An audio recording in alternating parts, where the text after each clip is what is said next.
Hello and welcome to RED's Cinematographer series, Behind the Look. My name's Naida Albright. I work with filmmakers for RED. Today we have the pleasure of speaking with cinematographer Adam Bricker about his work on the second season of the dark comedy Hacks, now streaming on HBO's Max. The first season of Hacks received 15 Emmy nominations, including Outstanding Comedy and Outstanding Cinematography. Adam was also nominated for an ASC award. Thank you for joining us, Adam. Oh, thank you, Naida. Thank you so much for having me. I've loved catching up on the series and so excited to be here. I understand you compiled a lookbook for season 1. And what were your references for that? And then how did those kind of evolve for season 2? Yeah. Well, I interviewed for the job and actually met Paul, Jen, and Lucia, our showrunners and the writers of the series, for the first time on Zoom prior to season 1. They'd sent me the first 2 scripts and I absolutely adored them. They were so beautifully written, but also just so visual. The visual storytelling was really evident from page 1. And I really wanted the job. So I built a little lookbook before the meeting and met with them and discussed some references. We talked a lot about Behind the Candelabra, the Steven Soderbergh movie, which is set in Las Vegas and is a period piece with these big gaudy living rooms with sheared windows and just has a very specific Las Vegas look. Lucia recommended this film, Judy, that was a big visual reference for her. It's about Judy Garland and some of her final performances. It's a gorgeously shot film. I hadn't seen it prior to her mentioning it as a reference, but they do really subtle tweaks to the color temperature and the hardness and softness of the lighting based on Judy Garland's state of mind. So each performance is different and it's both naturalistic, but also really emotional. So after our first conversations, I built a lookbook and sent it off to them, and we sort of used that as the basis for developing the ideas for the first season. And then things evolve as you're shooting the first season, and coming into season 2. You've learned so much from season 1, and instead of relying on your early references, you're now sort of referencing your own work, and that's kind of an interesting process, I think. So the season 2 evolved based on kind of what we learned on season 1 and what we wanted to build upon. Yeah, it's wonderful. Now, tell me about your prep and also working with the production designer for this season, Alec Contestable. And then I'm assuming the showrunners, the writers, that you're collaborating with them for the look a little bit, maybe with him. Yeah, definitely.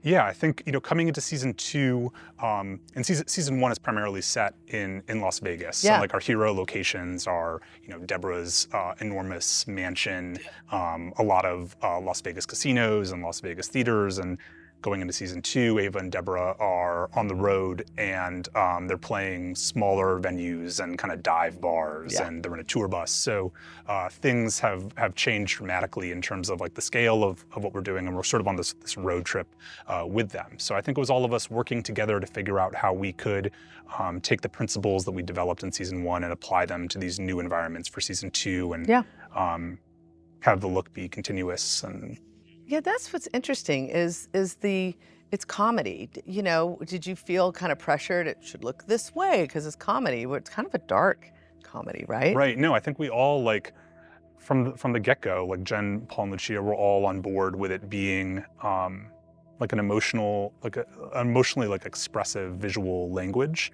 And their writing is just it's so good and it's so funny. We didn't need to underline the jokes with lighting or anything like that. They were just funny as they were. They were gonna be funny no matter what we did. So it was sort of our job as filmmakers, I think, to support the emotional journey that the characters are on and use our visual toolbox to help on that front. Now, last season, you used the Monstro sensor in the Panavision DXL2. Yeah. And then this season, you worked with the Red Raptor, which is a different sensor, and kind of a different body, too. Yeah. Is there, any reason why you changed cameras? Yeah, I loved shooting on the DXL2. I was introduced to that camera on this series, Sorry for Your Loss. I inherited the second season of that show. The first season was beautifully shot by this DP, Javier Grobet, who just did a wonderful job. And he'd shot the first season on DXL2 with Primo 70s, and I inherited that camera package. It was my first time working with it, but I immediately felt so familiar with it. I've shot with Red since my college days and through most of my professional career. So it felt really second nature to me to shoot on the DXL2. And I brought that over to Hacks and just loved the results. I just thought it was a really wonderful combination, like pairing this digital sensor with kind of an older vintage look to the glass. Yeah. And, coming into season 2, like kind of like we were talking about how we were leaving these like huge, expansive Las Vegas locations. We were now coming into these tighter spaces, this tighter tour bus and tighter venues on the road, dive bars, and I wanted just a smaller body to kind of accommodate that tighter run and gun shooting with our characters on the road. So the Raptor had just came out. I think we were one of the first shows to do it, and it shares a large format sensor like the DXL2, so we could get the same look, but it was like a fraction of the size, which was really beneficial in our shooting. Yeah, great. So we're going to show a few clips from the second season of Hacks. And we're going to show the first clip with sound so we understand what it's supposed to be like. And then we're going to run it again and have you kind of talk over it with the sound off, okay? So the first one we're going to show is about the UFC fight. Can you tell us just a little bit about what that is? Yeah, so this is the UFC fight, the end of the first episode of the second season. Our characters are in some interesting places.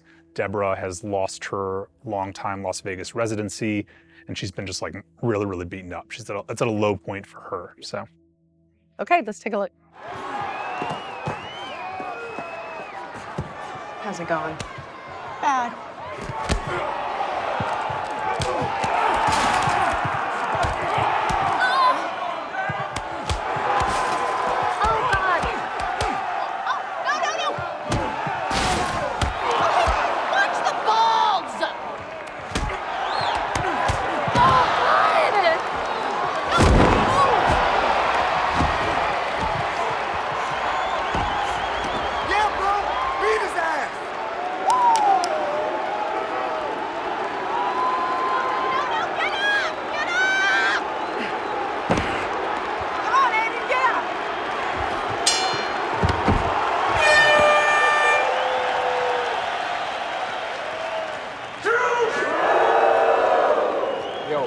Yo, this dude's an idiot, bro. He should just tap out. Give up, man!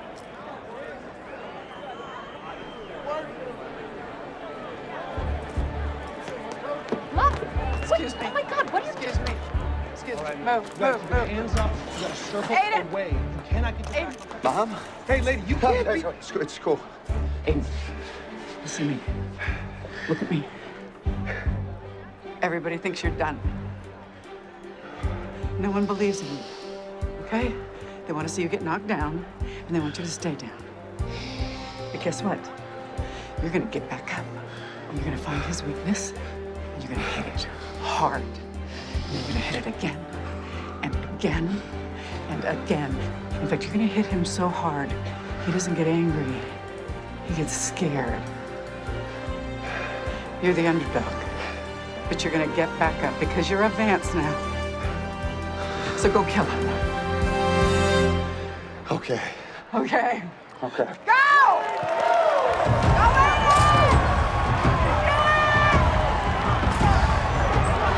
Are you ready? Let's fight!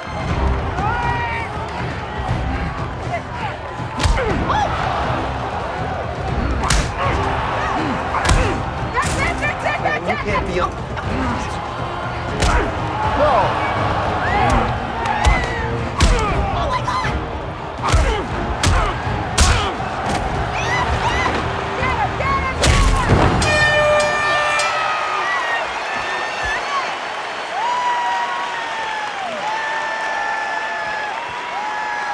I fucking love you, babe!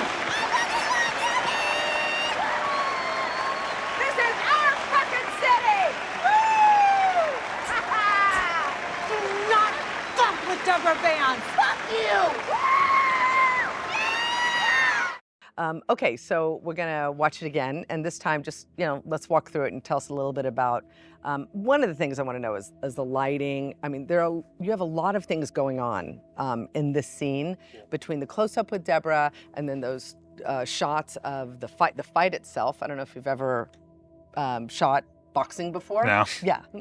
So, okay, let's run the clip again. Yeah. So I think I was so excited, like when I read the first script, that this episode was culminating in this UFC fight. It's such a departure from what we had done in the past.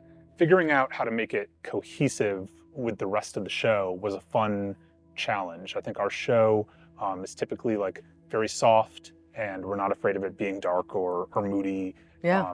But it really needs to feel naturalistic. Those Yeah. are sort of like our Okay. guidelines. And I watched like a bunch of UFC fights and other boxing things, and they're typically like pretty bright and hard. And I definitely didn't want to do that, but I wanted to, 'cause that isn't really our show, and like Deborah's in kind of a dark place right now, as we just talked about. So I wanted to stay in keeping with that emotional through line and keep this moody and soft. So lighting wise, what we ended up doing was we built an octagonal softbox over this ring that our art department had constructed. We shot this in Long Beach at the convention center. Oh. And our production designer, Contestable, and his team, Rob Tokars and Jen Lucar, just did like an incredible job designing this environment. And then Lucia Aniello just directed the shit out of this. Like she did just like such a great, Really? a great job. I mean, this right here is so beautiful, this tight. All of this stuff is just great. And I think it's like a wonderful example of like directorial restraint. Right here, like we're in the tightest close-up that we've been in the entire sequence. Interesting. And that's sort of like, I think, by design, it's upping the stakes, and you really sort of subconsciously feel the impact of the speech that Deborah Vance is giving to hype up her son-in-law. Yeah. Yeah. And I think like, these are just simple close-ups with like a little subtle push-in, but in the context of what's preceded it, we're in these medium shots. They really have a ton of impact cutting to something this close. Another thing Lucia did that was really smart is that the first half of the fight is all shot through the fence from the audience's perspective. And this moment here is the first time that we enter the ring with the fighter. And I think that, it keeps it naturalistic and real, but you can sort of subtly I guess not so subtly, like you really feel like how impactful Deborah's speech was, and that she's really turned the corner for her son-in-law, and that he's now on the path to destroying this guy. And it's just like really, really visceral. We talked about other ways that we could sort of up the stakes, but they all sort of kind of broke our rule of things remaining naturalistic. We talked about like maybe some speed ramps or shutter speed, but they all felt like too on the nose, or we like playing on like that subtle like sleight of hand, and like for the story to work without you sort of noticing the filmmaking, if that makes sense. Oh yeah, absolutely. Yeah. I mean, Deborah seems to bring her own light to this scene almost. I mean, Jean Smart's like incredible. I also want to like shout out our costume designer, Kathleen Felix Hager, who Yes. brilliantly, she does like such a great job with everyone's wardrobe, Deborah's specifically, but in this scene here, like knowing this was going to be a darker environment with some fall off to the background, I think putting Deborah in this like bright silver sequence thing, like it's so like genius. Kathleen's like on another level here, doing a ton of the compositional work for us, like drawing our eye. Yeah. Let's talk a little bit about, we've got some great images here of your setup. Can you talk about was this for the close-up here? Yeah, this is our A camera operator, Joel Marsh, and our B camera operator, Aaron Wesley, who are just so wonderful. And they're here operating the close-up from the end of the scene when Deborah Vance is giving the pep talk. And yeah, you can see how Joel is wearing essentially the key light. I was experimenting with like different degrees of muslin fabrics. So we were not only playing with white bleached muslin and unbleached muslin, but we also experimented with some grays and like just different degrees of intensity on the bounce. And then just like a simple bounce into the ground there. And I don't know, sometimes, more often than not, Joel would be standing exactly where Deborah Vance's highlight wanted to be, so I'd often just make him wear it, and he was a great sport about it. And then this is what is that light? The vast majority of hacks are these dialogue scenes where we're typically lighting a frame and lighting an actor in a frame. Sure. The scale of this was so big and the camera was moving 360 around the space that I really wanted to incorporate as much of the lighting into the set design as I could. So we built an octagonal softbox that we could raise and lower over the ring, which gave us like our base layer, and then also served as sort of the key for the people, for the spectators in the audience. And then around the ring, we did a run of par cans that we could turn on and off based on our angle to keep things either backlit or side lit. Interesting. Turn off the front ones. And then, I wanted, the show, it's a contemporary show set in modern times, but back from season 1, like I really leaned into a little bit of a vintage, like Las Vegas glam, like kind of harkening back to Deborah Vance, the character's heyday. And not wanting things to feel too modern. So instead of going with like a contemporary LED type of thing like they might use in an actual UFC fight, we relied on just like a standard tungsten par can for our source there. So we're gonna run another clip, and this is when Deborah and Ava have this kind of long-awaited talk a little bit. So let's just, let's just watch that, and then we can talk about it again afterwards.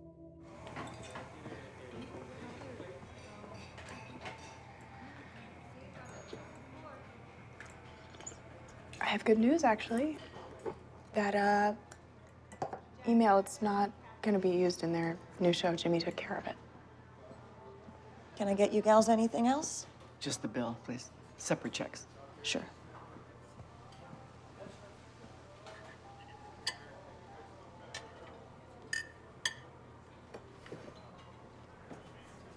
Okay. Read it to me. No, please don't. I'm telling you to read it to me.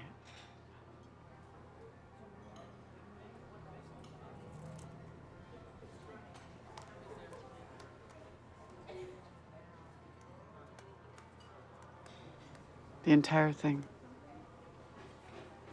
Hey, y'all. Parentheses.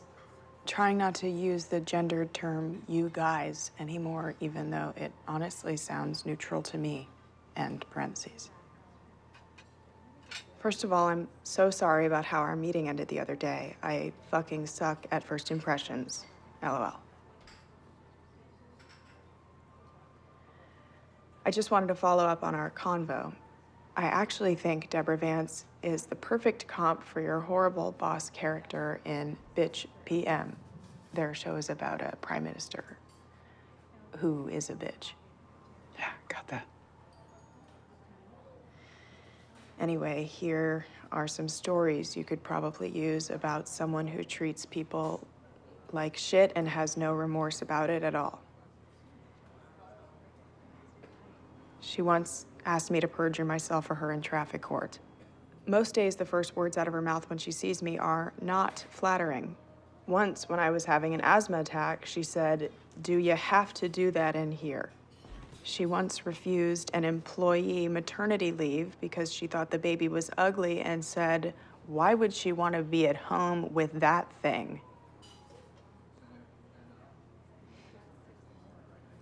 She has a terrible relationship with her junkie daughter, who sells photos of Deborah to the tabloids looking like shit because they sell better if she looks like she's dying. What's even sicker is that Deborah knows about it and lets it happen. Their relationship could be repaired if Deborah would just tell her she's proud of her, but she won't even do that, even though she's clearly the reason she's so fucked up in the first place. Please don't make me keep reading this.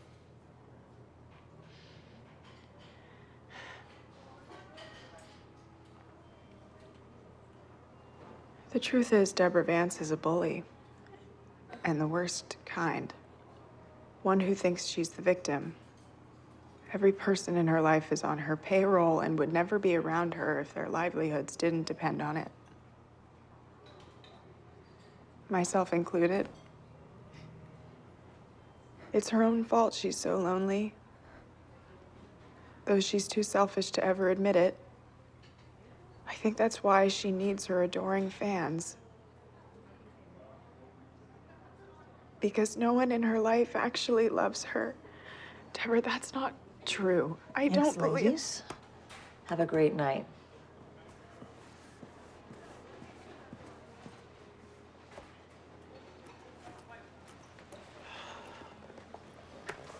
You can pay for mine.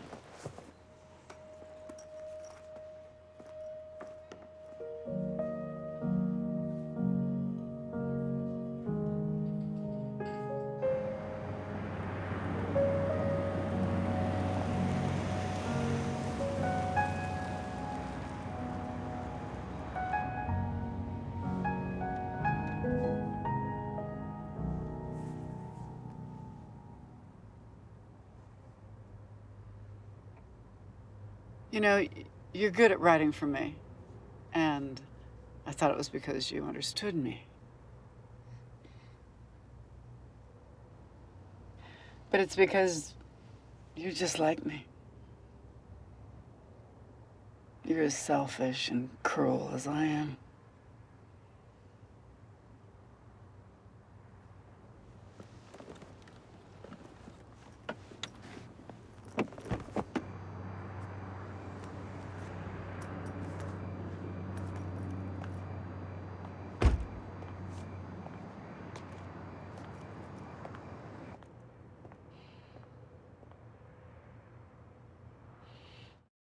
All right, let's run it again without sound. This is such a beautifully written scene. It was like excruciating to read it, even like just on the page. It's like so tough, and the performances are just like absolutely incredible. Part of my process involves, I try to write about each scene as I get them in the script.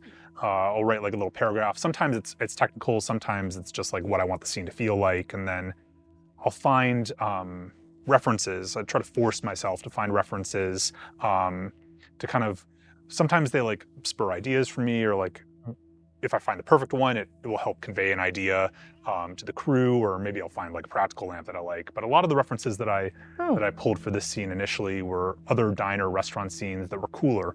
And my initial thought was that I would play this in a cooler color palette. I envisioned maybe like fluorescent lighting, or maybe they'd be sitting by a window with like light from the garage pushing through.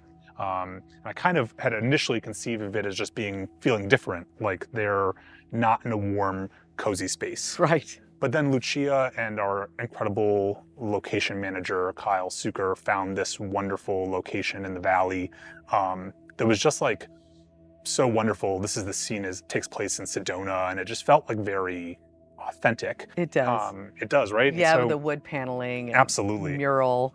It doesn't feel like a set. It feels like a real place. Yeah. And we really strive to keep the look of the show feeling naturalistic, and one of our rules is that you sort of just embrace the location and you don't fight against it. So I pivoted from the cool look into kind of this warmer, softer thing, which I think in the end like makes the scene actually all the more devastating. Like they're in this cozy space, and it's just like, I don't know. Yeah. It's tough to watch. You feel so much for both of them. Our production design team did an incredible job. Jen Lukehart found these wonderful practical lamps. I insisted on it being a Far Side Key scenario, so I wanted them to sort of be half lit, with the key kind of pushing through like 3/4. But as you can see, they're up sort of against this wall. So it was kind of tough to navigate that, but I knew it was the right thing emotionally for the scene. So we found a solution which was motivating based on these practical lamps. And then in this coverage here, the actors are actually just like sitting in a key light, like it's right on top of them. And there's they very are little boxed space. in. They're literally and figuratively boxed in. I mean, you can't get to the rest of anything else until this scene happens. Absolutely. It's your bottleneck. And then Alec Contestable, our production designer, came up with this concept for these little Sedona murals. In reality, those dividers are white, and we knew we wanted the scene to play darker, and he replaced the white backings with these murals and this color palette that I think gives the whole thing a very Sedona feel. That shot right there is a really, I love that shot. It's the first time we've used that angle. We shoot the series 3 camera. And it's typically designed for A and B, and then the third camera, the seat camera, is usually like a bonus angle or something interesting, or maybe we work ahead with that. Yeah. And in this case, Charlie Hoosier Panion, our C camera operator, had found this sort of 3/4 shot of Deborah without Ava's shoulder in it, and Lucia and our editor John Philpott's decision to cut at that moment to that profile at that particularly biting line that Ava delivers, I think is really emotionally impactful. And then at the end here, we cut to these like really, classic wide 2s that are very hacksy, right? And we kind of match that frame here a little bit. And then Ava's left alone here, kind of devastating. And then coming into this next scene, after we shifted the diner warm, this was sort of the color palette that I'd originally envisioned for the diner, like this cooler, starker white where they felt very distant. Yeah. So I was able to deploy it here, and I think it really works well coming off of that warmer scene. You feel just like how cold and tough it is for the two of them to sit in this car together. It's just like a devastating scene. And then Lucia made just a wonderful choice to shoot this from the back seat, which there's a lot of car work in the series, and we typically shoot through the windows and see both eyes. But playing behind them here, it just You know, it's really like emotionally impactful and allowed our gaffer, Daniel McNutt, our key grip, Randy Garcia, to play them sort of almost in naturalistic silhouette. It's like dark and moody, and I don't know. I find it's very devastating. I love it very much. Absolutely. Sometimes it's like the color temperature or something, or like with any choice you're making, it's like what's preceded it. So it's like the scene is neutral white, but it feels cold and dark because the scene before was so warm. Yeah. So you're trying to think about that a lot. Like what has preceded this, and what changes do I make now that kind of you may emotionally impact like what's happening based on what's preceded. Yeah, because obviously you didn't shoot this in sequence, so you're writing this stuff down, so you know when you're shooting this how it relates to the scene before it. Right. Yeah, that's really cool. It's beautiful. Well, there's a still here. Do you want to talk about any of the lighting here with? Yeah, so this is us. We're shooting the Deborah Vance close up here, and you can see it's a 3-camera show, and it's tight quarters. We kind of jam them all in there, yeah, I fought hard to keep this a far side key scenario, which was really tough with that wall. But I'm really happy that I stuck to my guns on that, because I think it's wonderful for the emotion of the scene. But yeah, we built the key light sort of around Ava, and Hannah and Jean were good sports about being just like right in there with the lighting. But it's like some simple muslin with a light bouncing into it for Deborah's key, motivated off of like the beautiful vintage practical lamp that Jen Lukehart found for the space. Fantastic. Did you use the same Panavision lenses as you did in season 1, the vintage lenses? Yeah, we did. We used they're primo 70s. It's newer glass. It's newer modern glass, but we I worked with Panavision lens tech guy Mick Vicker to customize them and use his like kind of special optics magic to tweak the lenses. And I read about that. You were able to really dial it in. He's brilliant, and like his whole team there, they're all like just like wonderful artists. And in season 1, I sent him the lookbook that we were just talking about, and like showed him kind of what we were after, and he built like a wonderful first draft of the glass, and they had like a softer feel to them, kind of like the references, and I wanted the flares to have like a rainbow feel to it, and like one shot of her with the I know, it's beautiful. It's like so epic and advanced. And really is. What's great about that is that when you go into Panavision and you're looking at the lenses, instead of just comparing one set versus another, you're sort of building something from scratch, and you're able to tweak it. So I actually like it's amazing. On a scale from 1 to 10, guy might say like, all right, so the softness here is like 5, and you'd say, okay, well, let's see it at 6, and you're kind of building your own like special, unique thing. And at the end of the day, you have like a unique set of glass. Yeah, amazing. I thought it worked really well for the story to pair this like very robust modern digital camera sensor with this older vintage glass. It's sort of like this is a generational story about a young comedian and an older comedian, and I liked that pairing, and we kept with it. So we tweaked it a little bit based on what we learned in season 1, and that's the fun thing, is that you can make a revision based on what you've learned, and it was fun collaborating with Guy on season 2. Yeah, and then so your longtime colorist Shane Reed, he created different kind of unique looks, right? Now he was also, so it was nice to have him on season 1 and season 2. You have this consistency with. Well, tell me about Shane and how you guys. He's so wonderful, and together. I think like that continuity is invaluable. Like the shorthand that you have with the colorist, and then sharing the same sensibilities, and like we've been working together for a very long time, and he's colored almost everything that I've shot. Yeah, that helps. I know, it really does help. And we on season 1, we were going back and forth between sort of Ava's world and Deborah's world, so we had 2 different looks that were eventually merging, and now these 2 characters are together, so we kind of coalesced around one LUT for the second season, and kind of shot that all the way through. But what's great about having a relationship with a colorist and having them on board from the start is that as you're shooting, you can sort of lean on them to make adjustments. And that's nice. we would, between Shane Reed and my colorist, Tyler Goknerzola, we would share stills and make tweaks and adjustments based on the results. And by the end, you have like this like incredible LUT that's perfect. You're like, oh, I wish I could go back and be working with that all the way through. Yeah, but right. Yeah, you have it fine-tuned. Fine-tuned. Well, one of the big difference in season 2 is the bus, right? Yeah. They're on the road. So we're going to start talking about the bus. So we'll just let's watch the clip of this amazing scene, another beautifully written scene, and I can't wait to hear like how you guys managed to do this. So. Cool.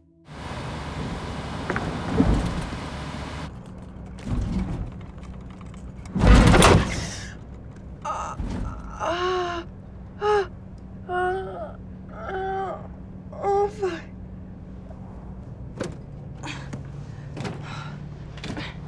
Passing on the Giovanni app.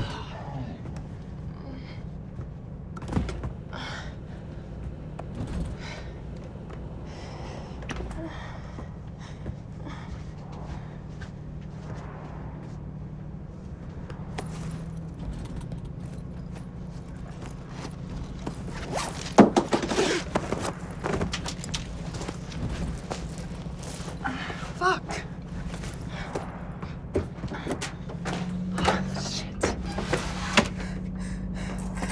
What are you doing? Fuck! What? What is going on? Have you seen a tennis ball canister? It was in my backpack and it's really important. Yeah, I threw that out. What? Yeah, just some dirt and a tennis ball canister. It was rolling around the bus, so I tossed it. That dirt was my dad. Those are his ashes. What the fuck? Oh my God. You threw them out? They were on the ground. Yeah, well, they probably fell out of my bag because all I have for storage on this stupid bus is a fucking hub. Well, sorry, I texted you. No, you didn't. Yes, I did. I sent you a photo. I said, is this yours or can I throw it Well, out? I never got it because I have a stupid old flip phone that can't get pictures. Oh, you should get a smartphone.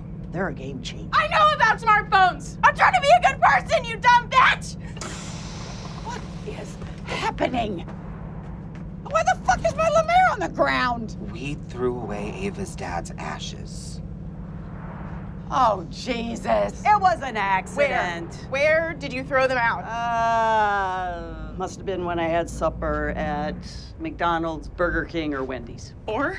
You don't fucking remember where you ate Oh, dinner? yeah, I remember. I ate at all three. I like the fries at McDonald's, the burgers at Burger King, charbroiled, and the Frosties at Wendy's. So, yeah, it's probably in the trash at one of those. Okay, we have to go back. I have to get him. No.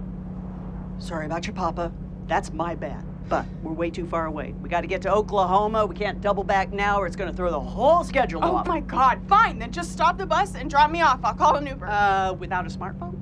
Fuck, I'll hitchhike. Just please stop the bus. Please, Phil, pull over. No, Phil, do not pull over. Please, pull Phil, over. do not please, pull over. Please, stop. Get off. Turn the bus around. Dad. Turn the bus around. Phil! Turn it around! So you've got these huge personalities in this teeny tiny space. It's so fun. It's amazing. I love it. Laurie Metcalf's incredible. I mean, everyone's incredible at the scene. It's so funny. It's such a brilliant scene. Such a blast. So let's roll it again and just, oh my God. So I see that you use green screen, obviously. Were you nervous in doing these big scenes in the bus? Yeah, I mean, the bus was a big undertaking, and we knew from the get-go, getting the first scripts, that this was going to be like a centerpiece of the season, and a lot of talk and discussion went into how we were going to design it and what it was going to feel like and what the best approach was. In the end, so many people worked on this and just did an incredible job. I want to start with the art department, who designed this interior.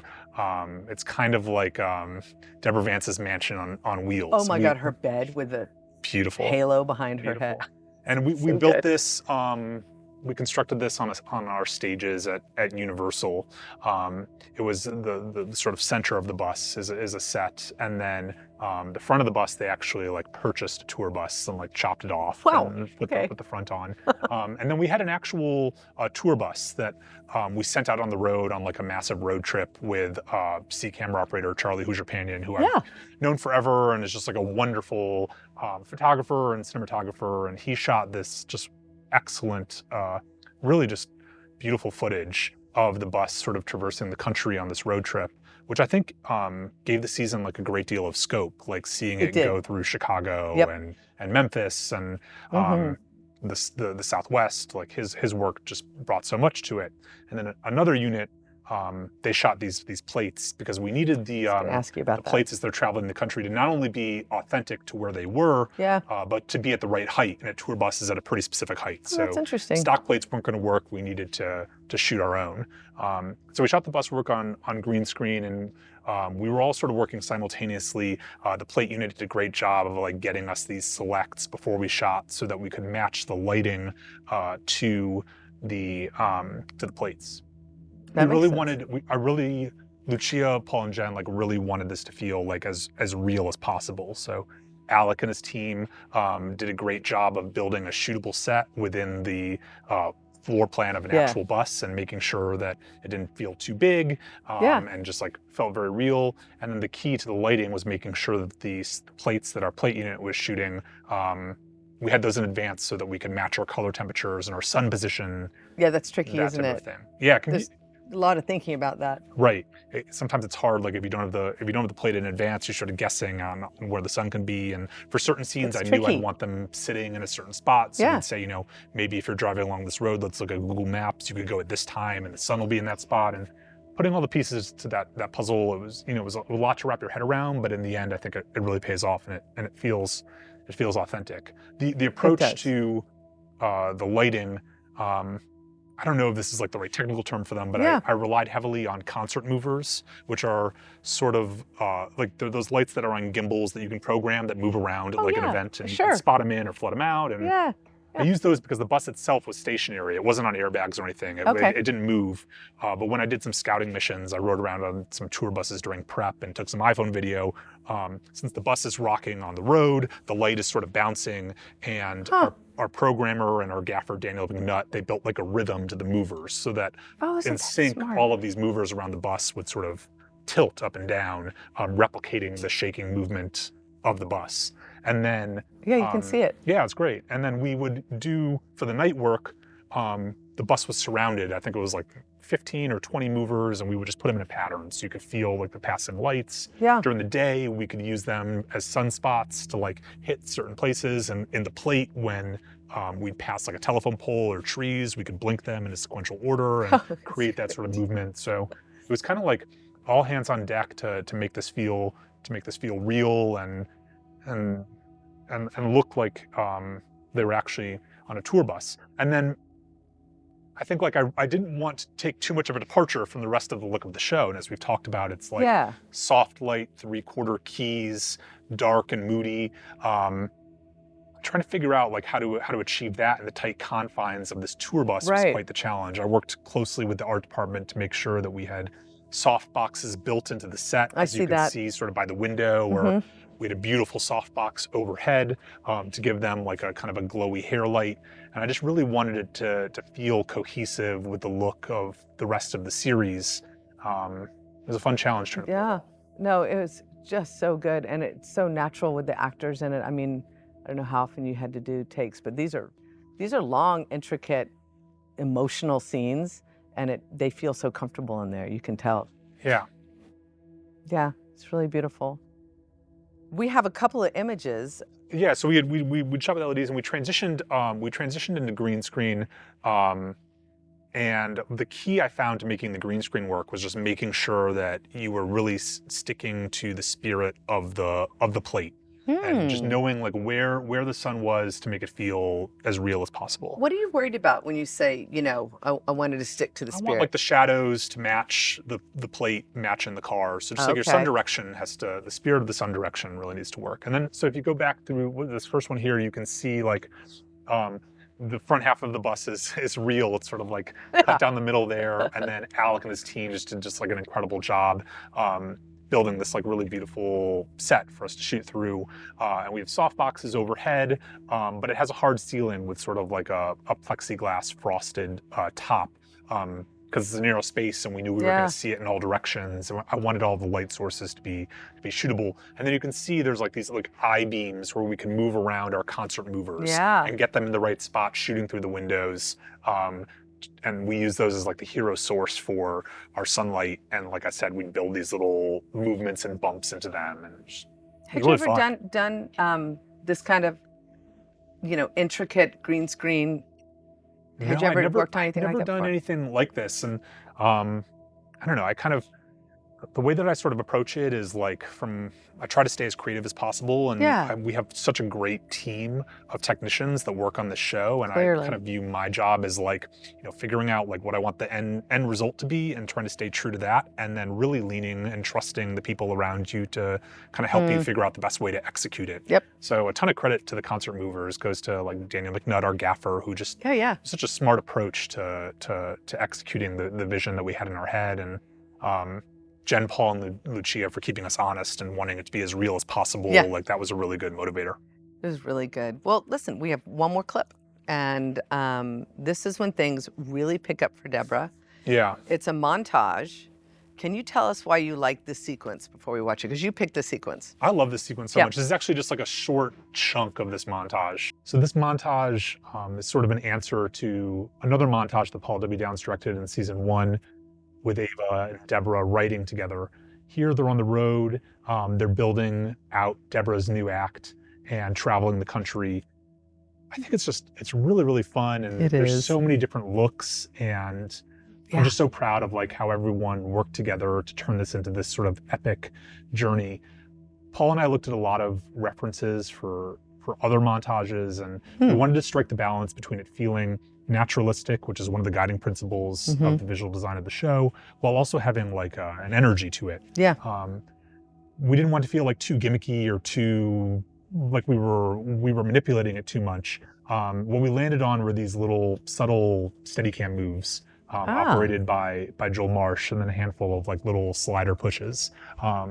The season 1 montage was handheld, and we opted for that technique for the season 2 to just give it like a little bit of propulsion, a little bit of energy. They're building this momentum, and I think that you really feel that. And then it's all departments coming together on this. We're operating on, you know, a television schedule, so we have very limited time. The art department just did a wonderful job building all of these stages for us to quickly shoot. So many stages.